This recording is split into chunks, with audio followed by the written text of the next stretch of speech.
So my name is Joanna Burk, and I'm one of the 2 LEGO Education Certified Teacher Trainers at Modern Teaching Aids. And the other teacher trainer is James Dwyer, who is on the chat function. I'm sure James will look after you and be answering any of your questions or making a list to be saved till the end of question time. So what are we going to look at today, or for the next 45 minutes or so? I'm going to obviously show you the WeDo 2.0 course set, have a look at the drag and drop software. I'm going to show you some of the activities from getting started, the guided projects and the open projects, which are actually included in the software, which makes them very accessible. Understand how to teach science using WeDo 2.0, perhaps give you some ideas on how to run and facilitate hands-on lessons using the projects. Obviously, some examples of WeDo and the Australian curriculum links, which have been done for years 2 to 6 for science, digital technology and maths, and along the way get some classroom tips.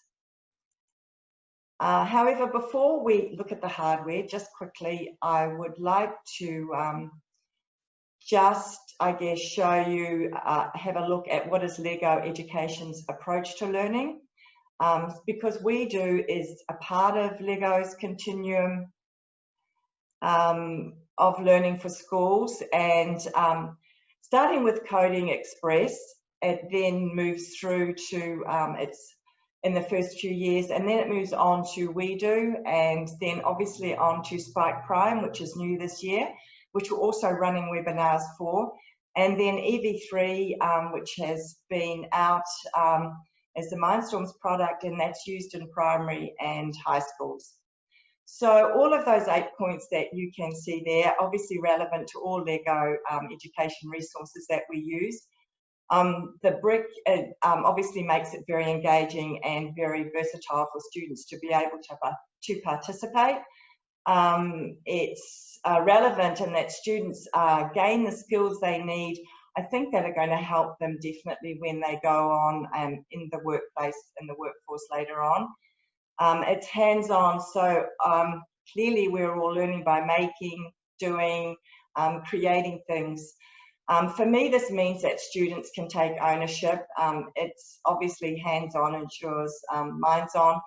It's creative in that when you go into a classroom and you see students working with, well, I do with WeDo or any other LEGO, they are definitely thinking creatively, but they reason systematically as well, which is really good.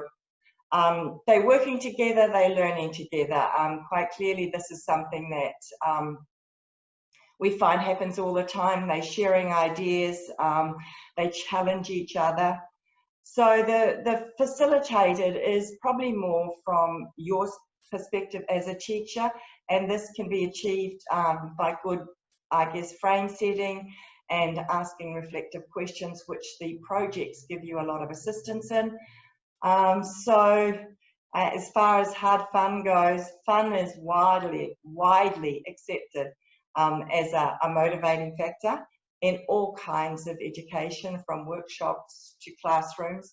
So in LEGO education terms, fun is also known as playful learning or hard fun. And always with LEGO resources, there's a low entry and a high ceiling. So it really is important to have every student on board when starting up a project, and then you can allow them to progress at their own skill level. So where does it all start with WeDo? So WeDo itself has been specifically designed to be for use in the primary classroom, bringing science to life. In the Australian classrooms, I've found it's predominantly been used in years 2 to 4. Obviously, it varies around the world, although, of course, it can be used for younger students and older students. I mean, I have known instances where there have been one-teacher schools where they've actually just used WeDo for years 2 to 6 for their robotics program, which has been really good, and it's obviously worked really well for them. So you'll see that within the activities itself, when I show them to you, it suggests years 3 to 5. However, it's where you think it best fits for your curriculum and the students in your school. So the WeDo solution itself consists of these core components. So the WeDo core set, which is the hardware that you can see there, that's in the blue box, and then the WeDo software, which you can see is loaded on the iPad that's sitting in the front there, and then the teacher guides. So the teacher guides are accessed through actually going online and can be saved as a PDF. Now, as with most LEGO education resources, WeDo has been designed for students to work together in pairs. Now, looking at the core set, it's got 280 LEGO elements, and that I think the good thing is they are divided into categories, which really helps with, especially with younger students. So they're divided into structural, connecting, movement, and decorative parts. I mean, everyone loves decorative parts with WeDo. So as you can see there is a sorting tray that is sitting on the top of the box, and obviously around the outside are the electronic elements, which I'll come back to in a minute. I'd just like to show you, even though you probably won't be able to see that well, there is a sticker sheet that comes, which I think is great. So when you get it, it really helps with set management, which is obviously really important for you to be able to manage your sets. And I guess it helps the students know exactly where they belong. But the good thing about that is that, and I know they don't show you that, there's this laminated card that sits on the top of the box, and on the back it has an inventory guide, which actually shows you exactly where the elements go in the sorting compartment tray. And then around the outside, you'll actually see the electronic elements or components, which I'll come to. So that's a really good feature, and I think it really helps with classroom management. The other little bit that I really should show you as well, because a lot of people forget to use it. I know it's just a lid, but it's a lid that was actually specifically made so that you could actually use this to build your models on. So it helps in a classroom depending on how much space you've got. But because there is a lip around the outside, it just helps with the Lego not going everywhere if something breaks or falls apart. And it's also great for storage. It can sit on top of the lid, as you can see there, because it's the lid for the tray.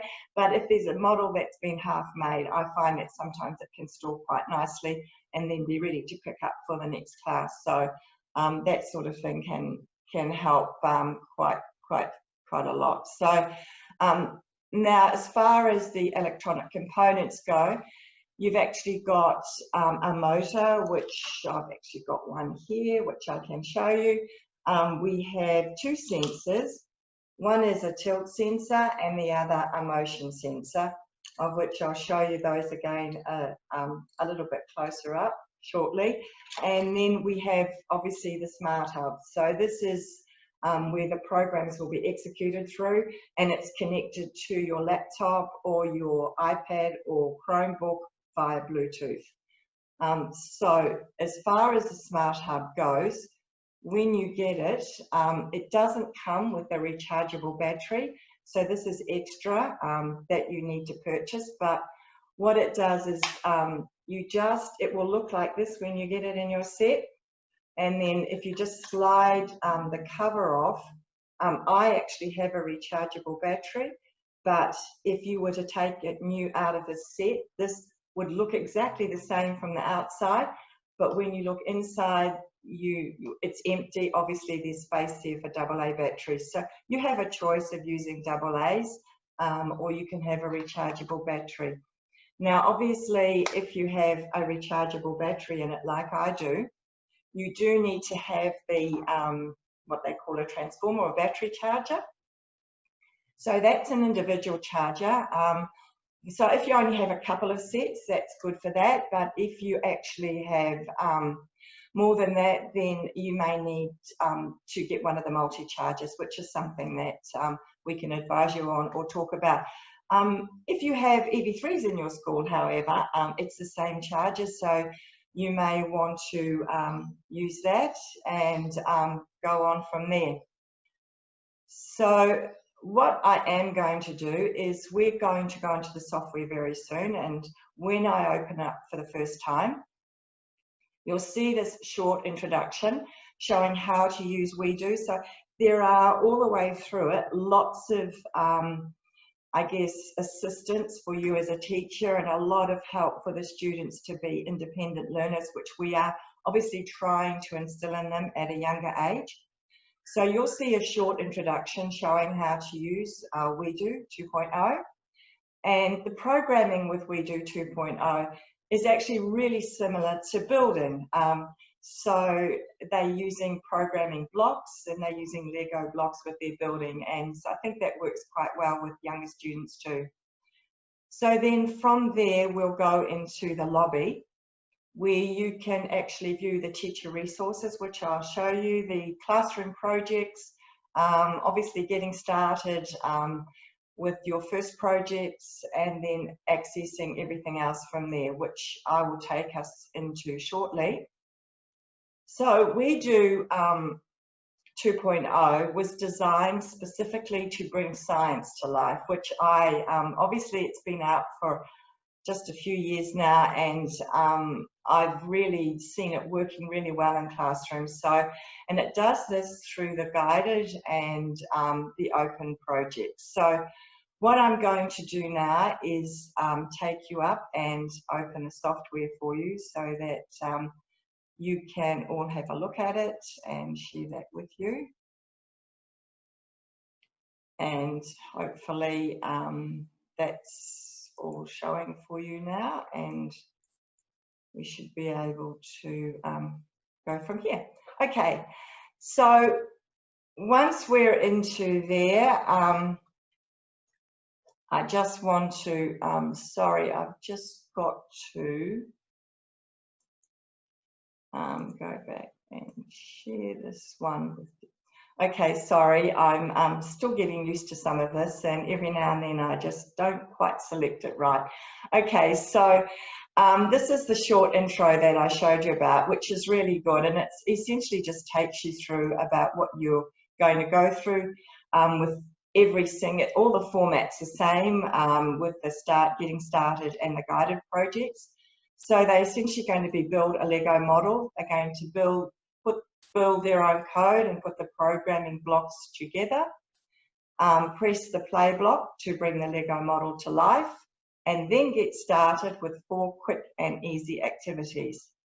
So I'm just going to click on the getting started now, which takes us through to the first page that you'll come into. And as you can see on here, this is the lobby or the home page. And on here we have the teacher resources, the classroom projects, your first project, and then all my projects or your projects that you've been working on. Now, before I actually go into this software, what I would like to do is just show you the, up here on here, there's a little gear wheel up here, and I think it's really important if you've just taken delivery of WeDo and you're wondering what you should do first, then I really would encourage that you click on this first. This takes you into where you need to select your preferred language. If it's not already, you need to actually change it to Australia to make sure that you actually get access to the correct Australian curriculum and the curriculum links that you will need. There's also down here, there's the introduction. So that short introduction that I showed you, you can elect to not see that again by just clicking on the tick here or clicking back on if you want to keep seeing it every time you open. The lobby is, I guess, useful if you've got a whole heap of projects and you don't want to delete them off one by one. But the teacher guide here is what I think is important for you. So the first one is introduction, and I would strongly encourage you to read this before you actually start anything to do with WeDo. And then it's sort of, I guess, the one that I really recommend before you start using. And now you have to access them online, but then you can obviously save them as a PDF to your device, which is what's really helpful. I'm not going to take you through and show them to you now. One, it would take a long time, and I'm sure it would be probably pretty boring. So, I mean, I think it's something you need to read. That's not the content not being boring, but I think at this time, not what we need. So the Science Teacher's Guide contains all the information and all the teaching resources for the science projects, and the curriculum links are included in there. Same with the computational thinking, but as you can see, the Science Teacher's Guide is a much larger document. And then the toolbox provides all the support for programming and building with with WeDo, and as well there is another PDF that you can download, which is for doing maker activities with WeDo, and all the projects can be downloaded as individual lesson plans on legoeducation.com/lessons. So I think that's probably pretty important for you to be able to use. So just to get back from there, I'm going to click on this little gear symbol again and come back to here. So what we're going to do now is go through to our first project, but it was going to come up with a glowing snail, but we're actually not going to do the glowing snail to start off with. So we have the Getting Started projects, and you'll see that there are 4 across there, and then there are another 4 underneath, which we'll look at. Then we have the guided projects. These are all science related. And then we have 8 open projects, which are all the science projects. But following on from that, there are 4 guided projects, which are the computational thinking, and emphasis on the computational thinking. And then the open projects has 4 for computational thinking. I will just show you 1 or 2 of those after, but we're just going to start off up here, and I'm going to start with the cooling fan. So the students are introduced to Max and Mia, 2 Lego figures, in their virtual WeDo 2.0 science lab. And it's, I guess, a great place for students to get connected to real life questions or problems. I haven't met a student yet who doesn't enjoy following what Max and Mia are doing. So they meet them in the Getting Started and in every guided project. And Max and Mia have their own, I guess, characteristics. Max is always ready for a new project. He loves to discover fresh topics. He's told me all this, and he's very creative when it's time to invent something new. Mia is thrilled by any discoveries. So she's very curious about the world around her, and she always wants to know more. So in this lesson, you'll see that it's got 0 to 30 minutes, and it's for beginners. And you're going to learn to build a Lego model, connect your model to your device, and program the motor to turn at different speeds. So if I click on go here, we're going to meet Max and Mia. So it's a hot day, and Max and Mia's science lab is too warm. I wish it was.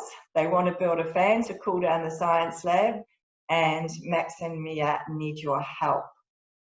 So up across the top here, you'll see that there are some dots that can take us through, or we can actually click on the arrow, and it says now to use the Lego bricks to build your model. Are you ready? Now, because the format's the same on all of them, I'm only going to really show you this part of it in this one, so that we don't go through all of them. But here, if I select Start Building, it will always show them what the model should look like when they finish. And I say should. Hopefully it does most of the time, but maybe not sometimes. So obviously that's the fan to start off with. And when they go through the building instructions, which are really clear, and I like this, they're well laid out. So they're going to need a smart hub, and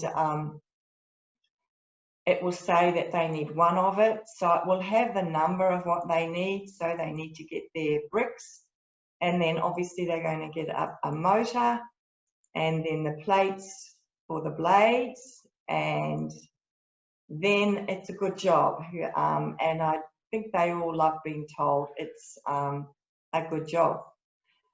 So we're going to move on from there, and now we need to connect our model to our device. So I'll turn this around so that hopefully you can see this okay. I know it's only small. Now on the Smart Hub there was a green button which what we need to press to connect Bluetooth. So I just quickly built my fan, and hopefully we're going to show up. It's always a bit of a worry, I think, you know, when you're doing something like this, that is it going to connect? But it's usually quite reliable. So as you can see there, it's showing me it's connected. My Smart Hub's number 10, and my battery is actually full, and I'm connected, and it's a solid blue light there. So if I click away, I've got a thumbs up. So I'm all ready to go. So now what they come to is a sample program above, and the idea is for them to copy this. So create the program as shown, explain to each other how the fan works. So I'm guessing what I'm going to do now is I'm going to follow what they've got. This here means for me is the speed or the power of the motor, so I can find the blocks that I need running along the bottom here. And all I need to do is to select it and drag it up. Now, obviously the default is on the power or speed of 8. I'm going to click on that, and I'm going to change it to 2. So it's exactly the same as what I've got up there. Now you can see that I don't have anything to stop my motor at this stage. So I'm probably going to have to stop it over here using the stop. So let's see. Also down the bottom right hand side here, you'll actually see that it's showing that I have a motor connected, which is good. And if I start now, you'll see that my fan starts, and now I'm going to stop it. Okay, so then the idea is that they would explain to each other how the fan works, and we'll move on to the next step because we're going to help Max and Mia further. We're going to make the fan turn at different speeds, then make it stop, and to do other things. So let's just give it a go. I'm going to keep it at 2, but rather than, so you can see the difference, I'm going to just have it stop. So this means 1 second. And if I click on the 1, I can change the number of seconds as well. I'll leave it there. Let's bring up the speed again and maybe change that to 4, and bring up the timer again for 1 second. Maybe bring that up and leave it at 8, and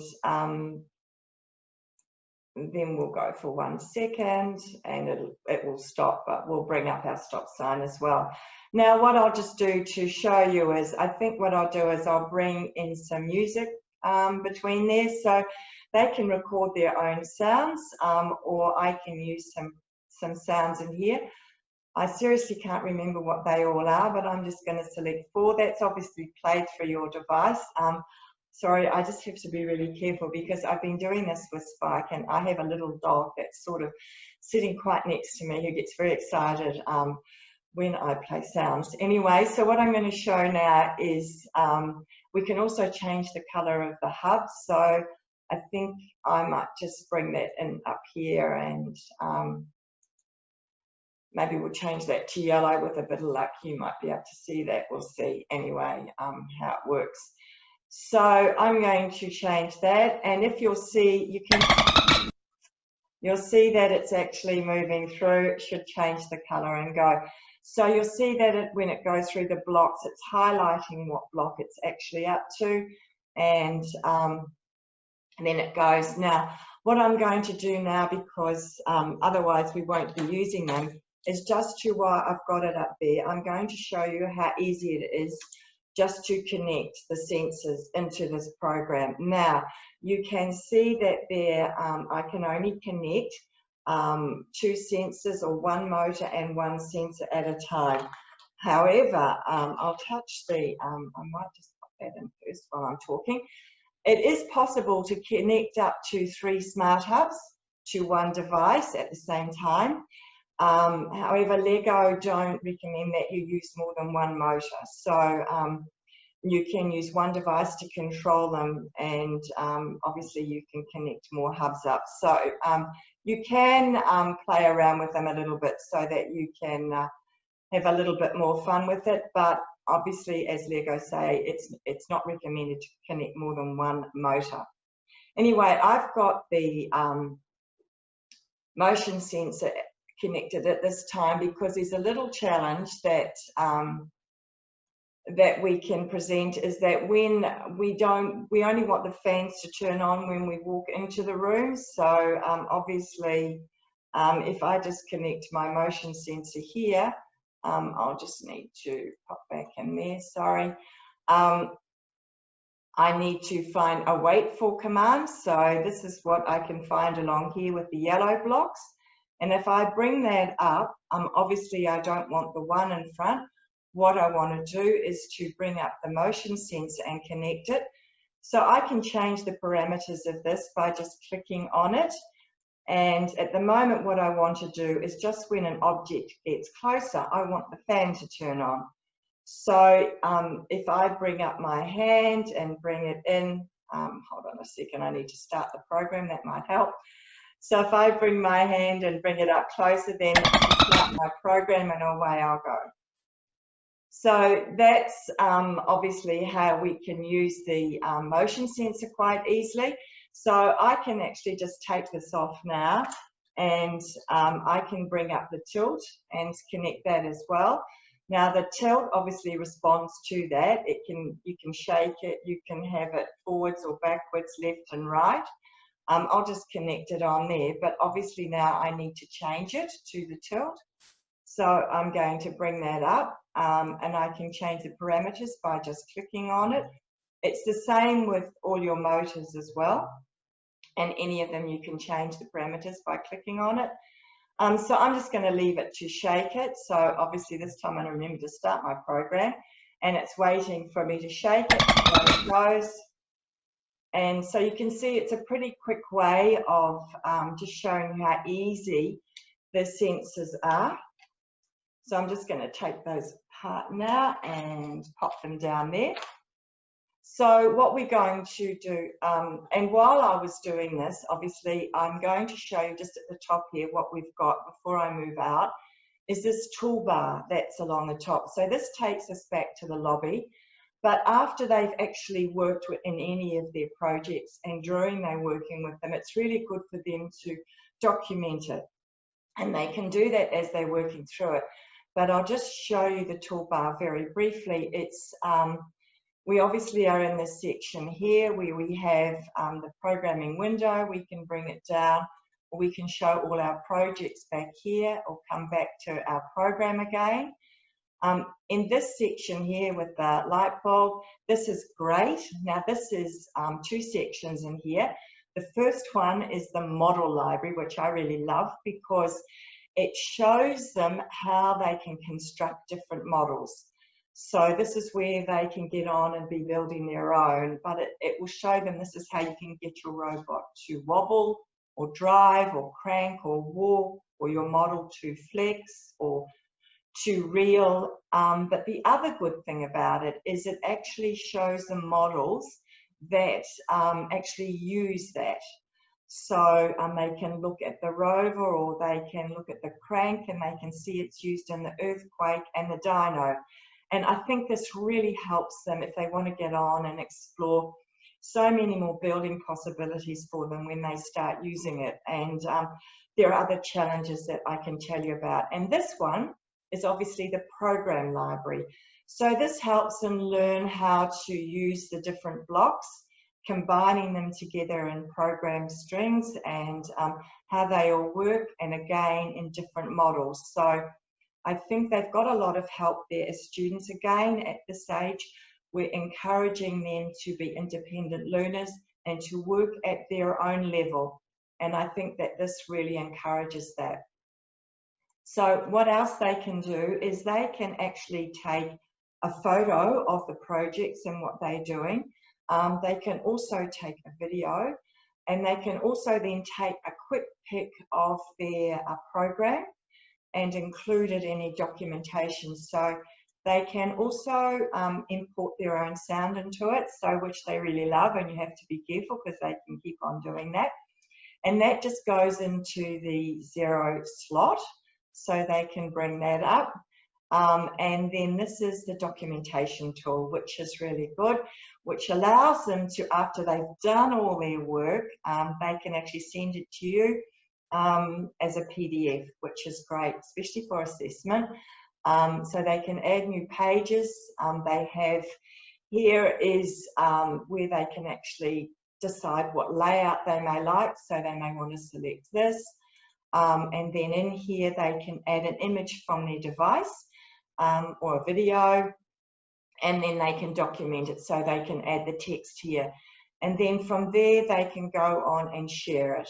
And then once you go into here, it always says this, sorry for the mess, since I've nodded it said that, but what's really important is down the left hand side there, because I really like this, but just so, and hopefully you may remember this, using the teacher assistant is really great. It has everything that you want to know about the software and WeDo is actually here, and it's really useful, especially for all the programming blocks, everything that you can want to know. So it really is a teacher assistant, and it's good to know it's there. And so everything else that we're going through today is all covered and included in the software.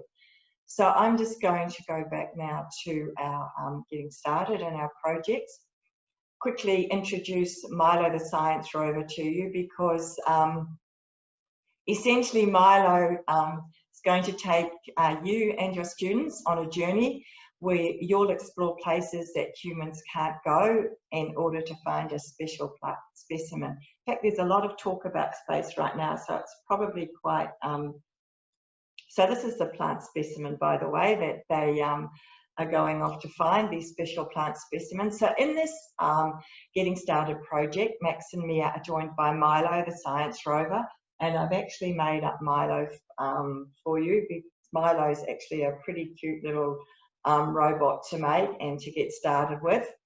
And what they do with Milo is they go through using Milo itself, which I'll show you very quickly, and then Milo uses the motion sensor, and I'll just stay on this so you can see the motion sensor detects the plant sample, and then the tilt sensor itself is actually used to send a message to say that they need help in transporting the plant sample. It's too heavy for Milo to move, and so therefore they need a bit of collaboration in it, and they have to actually join with another team and join their Milos together, and then work, make a little something to transport the plant sample on, and then work out how to get their robot to maybe do a left turn or a right turn, because as you'll see here, we only have one motor.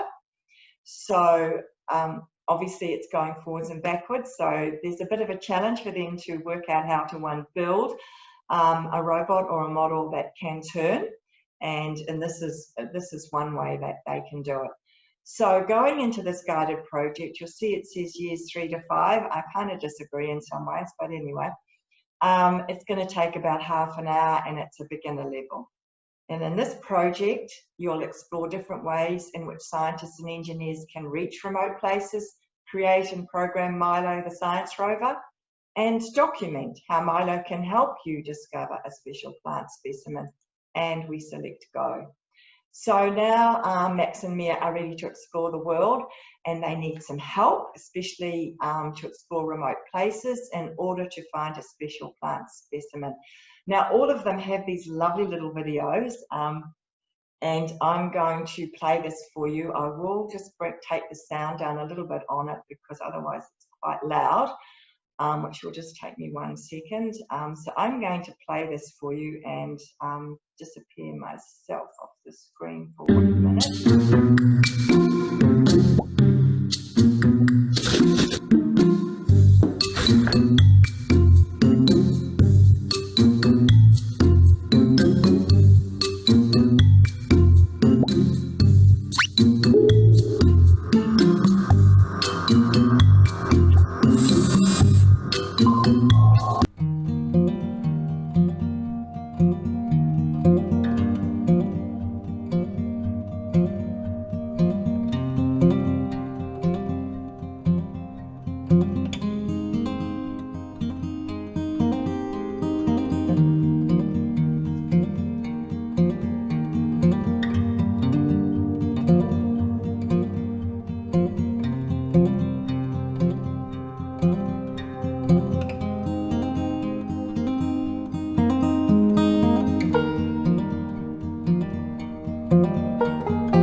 Okay, so now if we have a look up the top there, I hope you enjoyed the video.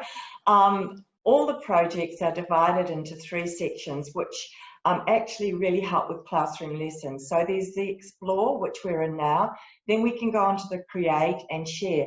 So the idea being, of course, that you could do the Explore in one lesson, depending on your time. You can then do the Create and then the Share the next lesson. So I think this sort of really helps with classroom management. So I'm just going to scroll along here, and now they ask questions, and this is where they can actually start using the documentation tool as well. What do scientists and engineers do when they cannot access places they want to explore? So they can look at the answers for that. But what they're going to do is create Milo, a science rover that can move to help them find that answer. And there's just and so that happens at the start of every Create. It actually shows what they'd like the model to achieve. Then they go on with building, which I'm not going to go through this time because I've already shown you exactly the same format.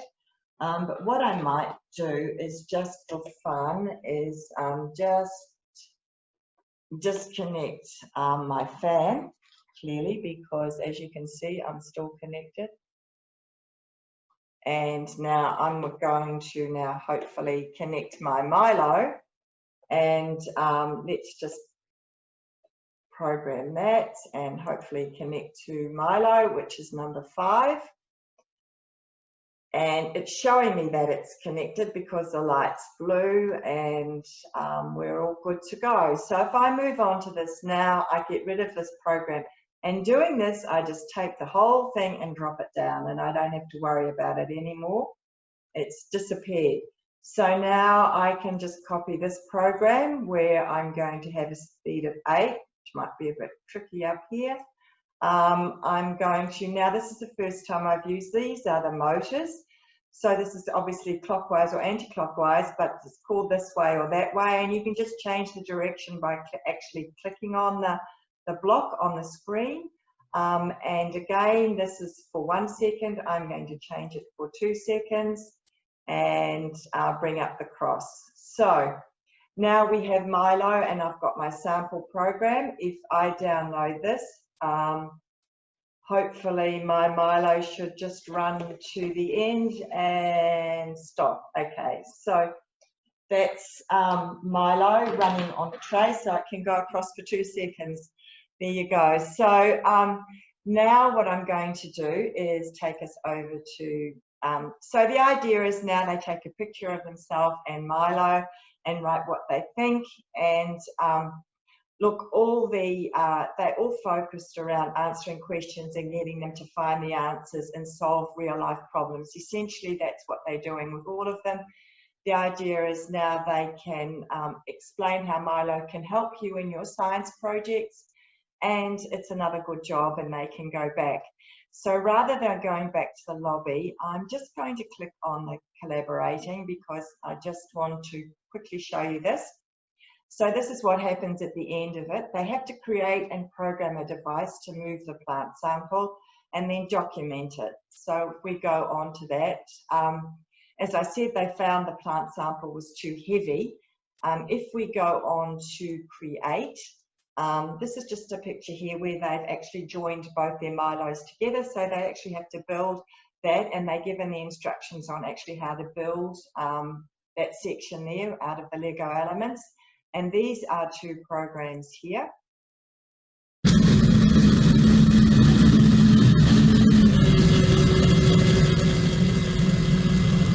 So this is really great the team to move it.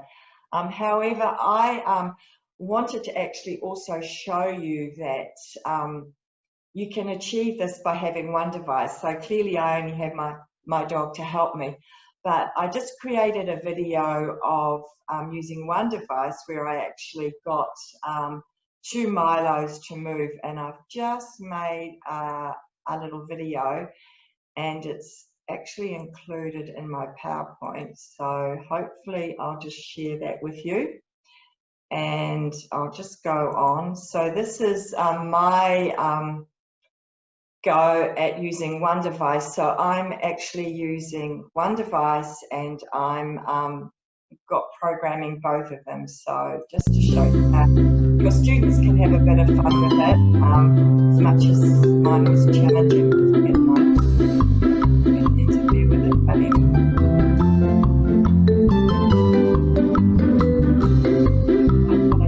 it's too loud.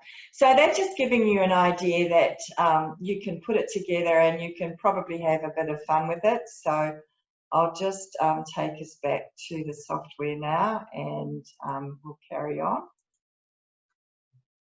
Okay, so hopefully you're back there now, and I'll just go back in there. So what we're going to go, I'll just briefly show you through what they did here with the building. We went through the create a game, we connected to there, and then obviously they're given a sample program and they go through the share. So you can see the format's exactly the same. So what I would like to do now is I'm just going to take us through to the getting started activities and down to the guided projects. So we are going to have a look at the guided projects. I'm going to go into the pulling. I'm just going to quickly just give you a brief overview of that in my PowerPoint show. So I'll just connect back to that, sorry, and go through to pulling. So the guided project pulling is, I've just, I guess, done a quick review of it to say, because I'm mindful of the time. So in the guided project pulling in and all the others, as I say, it's the same. So you'll follow the building instructions to build the model. They're going to program their model using the sample program, investigate how much weight, they're going to document it, test different combinations, and then look at what is happening in terms of balanced and unbalanced forces.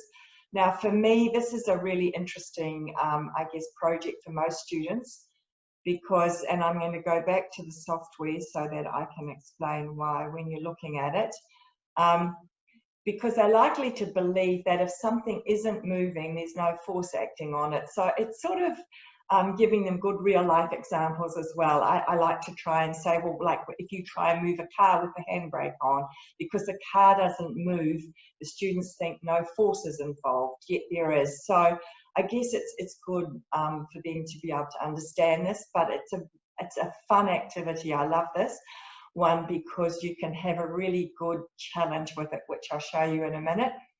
So in this one, again, it's at intermediate level and it's 120 plus minutes.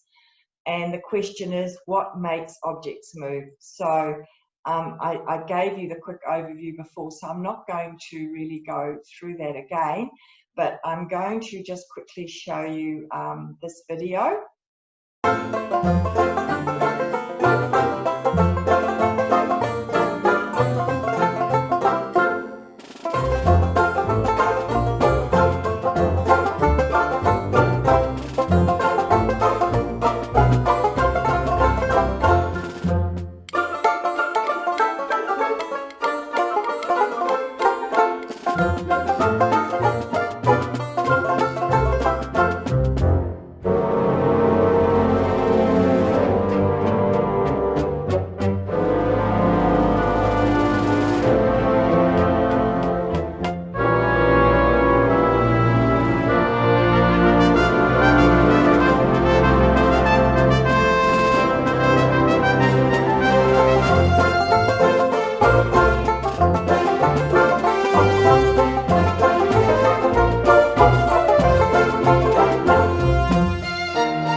So I think after that, they're all ready now to get on and make their models. I've been in quite a few classrooms that have actually done this activity, and it can become quite exciting. So because the little model itself, as you can see, is pretty cute, and how and obviously with the eyes. So what they're shown as, again, at the start of every create is the model itself and the program. And this one you can see they're actually using a 3, 2, 1, and then away you go. I'm just going to quickly go through the create part of it so you can see it's the same format. They're again given a sample program which they can create, and then they go on and investigate and change the tires. They can modify it, and then they can have a look at it and go on. Now, I think for me this is the really exciting part of it. I think having them pair up with another team and create a pulling challenge. So then they have their pull robots. They can create, they can have a time to modify their robots to make them the best they can. And then you can have a little challenge in your class to see who actually becomes the champion and can get their robot to outlast everyone else's in a tug of war. To give you an idea of that, again, I must have decided I must have been liking to do videos, but I'll just show you what I did. Obviously, again, with just my laptop, and in the PowerPoint, which I need to share back to you to show you this, but in the next one, it's only a couple of seconds, but really it does, it's just a tug of war. And the reason that I'm doing this is, again, I'm only using the one device, and they were both the same robots, but one decided to get the upper hand very early for some reason. So you can see I'm down on the one there. But why I'm showing you this is so that you can see how much fun they can actually have with it, because there are a number of factors that come into this. So there they've got their robots and their tug of war. One of them is definitely stronger than the other one. And usually some of them will break. So I think that that's probably something that you can actually have a look in your class and maybe get them to have a bit of fun managing. So for me, it's just something that can be quite exciting, and really I think this is which we talk about, engaging students and then giving them all the skills that they need and comparing them to real life applications. So I'm just going to take you back very quickly now, because I'm just mindful again of the time. So these, as I said, are the guided projects, and there are many there, and if you have a look at them, you'll see that they could be very relevant to what you're actually doing in the classroom now. For instance, we've got speed, robust structures, a frog's metamorphosis, plants and pollinators, prevent flooding, drop and rescue, sort to recycle. I'm not going to go through this one, but this is what makes, what other factors make structures earthquake resistant. If I just show you the create section of this, they actually had to see how they model, they build an earthquake simulator that can shake a building, and they had to test it from a different magnitude of the earthquake. So just to show you very briefly, this is the model that they can make. This is a really good little model too. It really brings it home, so you can see the magnitude of the earthquake went up, and then the building didn't survive. So it's quite a good one to show. So now in the open projects, they are now different to the guided projects. You'll see there again, all really relevant to what you're doing in the classroom. But if I click, for instance, on cleaning the ocean, which it clearly is something that we are all concerned about right now, is how can you clean the oceans? And then there's the questions there for them. Now this, it says, is advanced, because all the guided projects, now the open projects, only give them this. So now these are some of the design library models. So they're giving them the inspiration and the ideas that they go off. So this is a game where you can look at getting students to work at their own skill level, which I think is really important. And I really like the guided projects and the open projects for that reason. Now, before I switch on, and we're going to finish shortly, I'd just like to show you this one. If any of you have Spike Prime in your school, quite a lot of this, so there is a PDF that I mentioned before you can download called Maker Activities. These all have a good lead-in into Spike and the activities in Spike. This one in particular, called Grabbing Objects, I think it's just great. It's how do people with hand-related disabilities grab small objects. It's getting our younger students to think about this, and in Spike, when they go on to that, they are then introduced to our model in the same vein, which I think is really good to see. So that it's nice to see that progression. And I'll just click on the create here. So you can actually see the kind of builds that they can do with WeDo. This is building a robotic hand that can grab different objects. So you can see a very short video.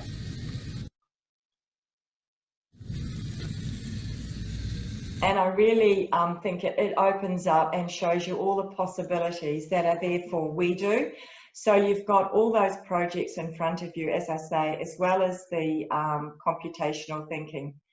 So what I'm just going to do now is take us back into the PowerPoint display, and we will finish up in a second. So what I'd like to show you, because I obviously didn't go into the actual document itself, is just a sample of the curriculum overview for science and guided projects. So we've got the science inquiry skills listed there, the science understanding, and science as a human endeavour. So bearing in mind these are the obviously the Australian curriculum links. So the next one I also think is probably quite important, having been a teacher myself, I understand about assessment. And so we have teacher-led and student-led assessments, and this is all there. These are all there for you to actually print off or download and have a look at them. So there are many ways to monitor and assess your students' progress through a project. So the Science Teacher Guide gives you a lot of different assessment materials, and you can print them off, as I said. So if you have a chance, it's good to do that. So just to summarise really quickly, the three foundation pillars of WeDo are right there for you. The project process is explore, create and share. The project categories are getting started, guided and open. And then we go on into the project types and the curriculum value, which is really just the modelling, the investigating and the designing. So it provides a pretty natural and effective learning progression. So we come to then classroom management. Always a question we do get asked, but clearly storage of boxes, we can help you with that. We actually have some really awesome trolleys for WeDo. A box of measuring tools, I think that's pretty essential, and you've probably got on in your class anyway. Project workspace, if you can. Clean-up time, I always can't emphasize enough that you really need to allow time for this. It's an important skill for students to learn. The lids, again, as working trays, and a jar for stray pieces, probably pretty important. And then the lesson preparation. So look, if you remember, please use a teacher assistant. It really is good. It's got everything there you could need. Rename the smart hubs, so whatever you need to have them named, that's important for Bluetooth. Same kit to same group if you can. Classroom management habits, I mean, obviously overall these are always good to keep with, and groups of 2 students if you can, if it's possible. I know sometimes it's not due to budget restraints, etc. It's also good to get your students to learn the Lego terminology, and please, when you start, get them to sort the kits, because that's the best way and it helps you. You don't want to be sitting there sorting them yourself. So just before we do finish up, which we will in 1 minute or so, First Lego League, it used to be known as First Lego League Junior. It's now First Lego League Explore. They use the WeDo 2.0 to build and program. And this theme is, this year is Playmakers. So if you'd like to know anything about it, I think James has got the link there that he can share on chat for you. And he should be able to do that. And if not, then I can email it to you, because it might be something that you might want to look at later on. So before we start answering questions, if you've got any, I should let you know that NTA have recently dropped the price on all Lego robotics, which is really helpful, I hope. So for those who are interested in knowing more or would like a hands-on demonstration or a quote, please get in touch with your local school rep. If you aren't sure who that is, please send me an email with your school name and address, and I'll link you up with your rep. So I think we'll open it up now for any questions, and I might just get James to, I guess what I'll do is unmute you so that you can unmute yourself if you'd like to ask a question. And James, if you want to come on board and show your video perhaps. Hi, Joanna. Hi, James. Do you have any questions? Yeah, we had a few questions online, just going through some of them now. We had a question asking whether the software is the same on iPads as it is on laptops. Yes, it is. We can confirm it is. Yep. Which is different to the experience with the EV3, but no, with the WeDo 2.0, it's the same experience and programming environment. We also had about that just a reminder, the rechargeable battery is a separate purchase. Yes, that's true. If you need you can either get them together as a rechargeable battery and the charger, or you could just get the rechargeable battery, as Joanna said, if you're using the multi-chargers we sell, that sort of thing. Mm-hmm. What else is in there? There was whether the sensors and motors are compatible with the original WeDo 1.0. No, they're not. They have a different connection. Yeah. Sorry. So I just suggested if they wanted to still utilize it, they could have them side by side. I mean, yeah, I love the original WeDo. I really do. And there's a lot of schools using it. And if it's working for you, then that's brilliant, because there's great activities with it. So there was also questions about whether there are other projects online, and there are. There's, and I put the link to the First Australia organisation that you asked. Yeah, so there's the maker activities, and there's also Dr. E's challenges on the Lego engineering. So I don't know if you put that link up. I didn't put the Dr. E's challenges, but they're great as well. Yeah, they're really good. Okay. We've also got, Pat's just asked, where are the curriculum links you showed? Okay, so they're actually under teacher resources. So when you first open it, they're online. So you can either go and click on the gear link. I'll tell you what, I'll just show you if you like. I'll just go up and go back to the software, and if you go into your home page and up into the gear here, you'll actually click through online now. If I do that, I'll probably go up, but all you need to do is to go into the gear from the home page and click on any of those. The curriculum links are included in the Science Teacher Guide, if that helps. Does that work, James, or not? No? Sorry? Yes, we can see that. Okay, yeah. Cool. And yeah, okay, I'll just see if there's any other questions. No? Okay. Yeah, if you've got any other questions, Joanna's, I believe, allowed everyone to unmute themselves. So just pop on and you can ask it verbally. I've ticked that box. Otherwise, you can type in. If you can't unmute yourself, just type it into the Zoom group so we know. Now, we've got a question there, make a project link. What is this? So that's on the Lego, lesson, legoeducation.com/lessons. So it's a PDF that you can download from the Lego site. If you can't get it, I actually might even, I don't think I've got it up now, but if you can't find it, just email me and I'll send you the link for it. So it's just a PDF that you download and has some extra activities. If that makes sense. Yeah. Okay. We'll give everyone another, I don't know, 30 seconds, 40 seconds. If they ask any more questions. Okay. Then we've got, what is Lego language, like you said? are you able to clarify? That's a Digital Technologies asked that, and yeah, are you able to, Joanna? Lego language. Lego language. What is the Lego language like? You Did said? I? Lego language. I'm not too sure how I said that. We might get. You said this when you were talking. Do you mean the actual programming language, like the blocks that you drag up? So that's just a drag and drop. Oh, they call it a programming string. Is that what maybe it was? I referred to that. I'm sorry, I might have. It sounds like yes, that's what we're talking about. So just the block-based language, programming language that we're using.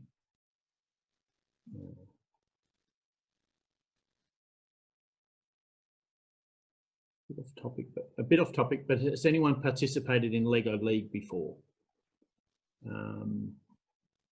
I guess they're going to have to say that one. We can't answer for them. Yeah. So if you want to jump on the chat function, you can answer that, or unmute yourself and let Quinton know. Yeah, they should be able to unmute because it's checked the boxes. Yeah, they may be able to, but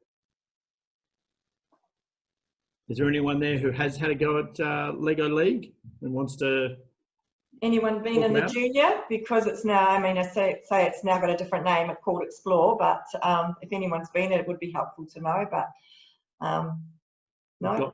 Kay Mayo says they haven't tried yet, but they're keen to do it.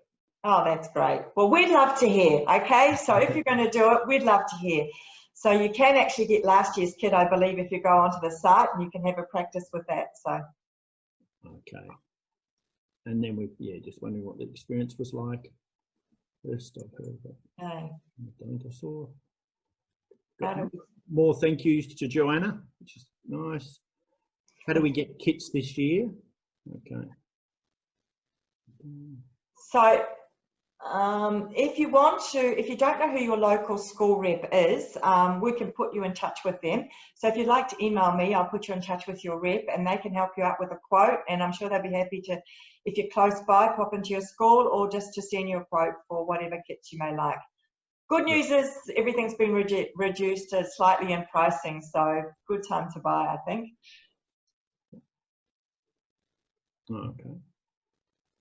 Yeah, and you can also, as Joanna said, you can have the rep come out and actually, you have a hands-on demonstration, if you like.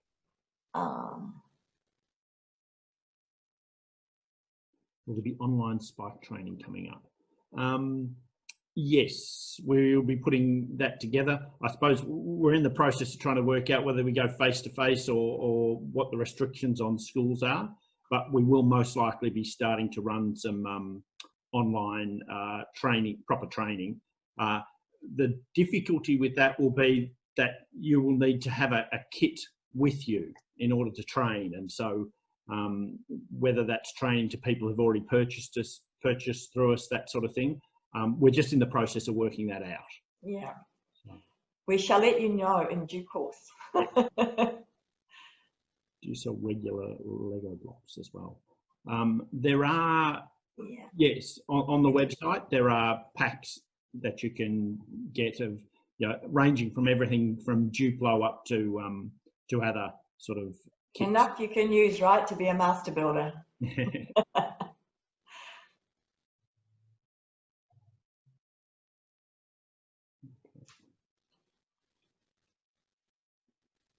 All right. Okay. So thank you, everyone. We shall, if you've got any more questions, then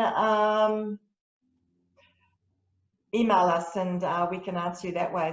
I guess are we pretty good, James? Oh, there's still a couple coming through. Oh, okay. Yeah, just from the regarding the benefit of having some of the workshops online there in regional areas. Yep, we absolutely understand that. And yeah, the regional areas will benefit from those greatly. Absolutely. But as you've acknowledged, it's the difficulty. Do you buy a set up front with the idea of trying it, and then after you've been through the training, they're all the things we've got to work out.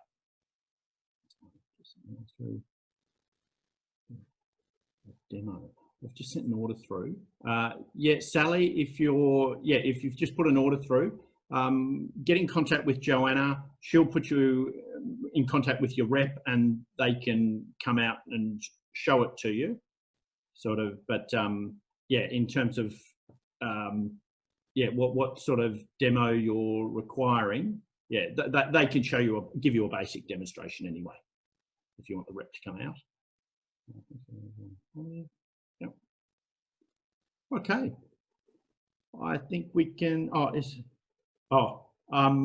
If you're down in South Australia, Sally, you get one or two. It probably is either Chris Donner or Harry Hugenhout. Yeah, it'll be Harry or Chris. Yeah. Okay.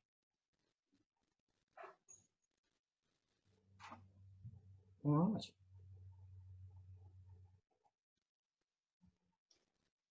Okay, we all good? Okay. Yeah, I think we can finish it up. Okay. All right. Thanks everyone. Thanks, everyone. Bye.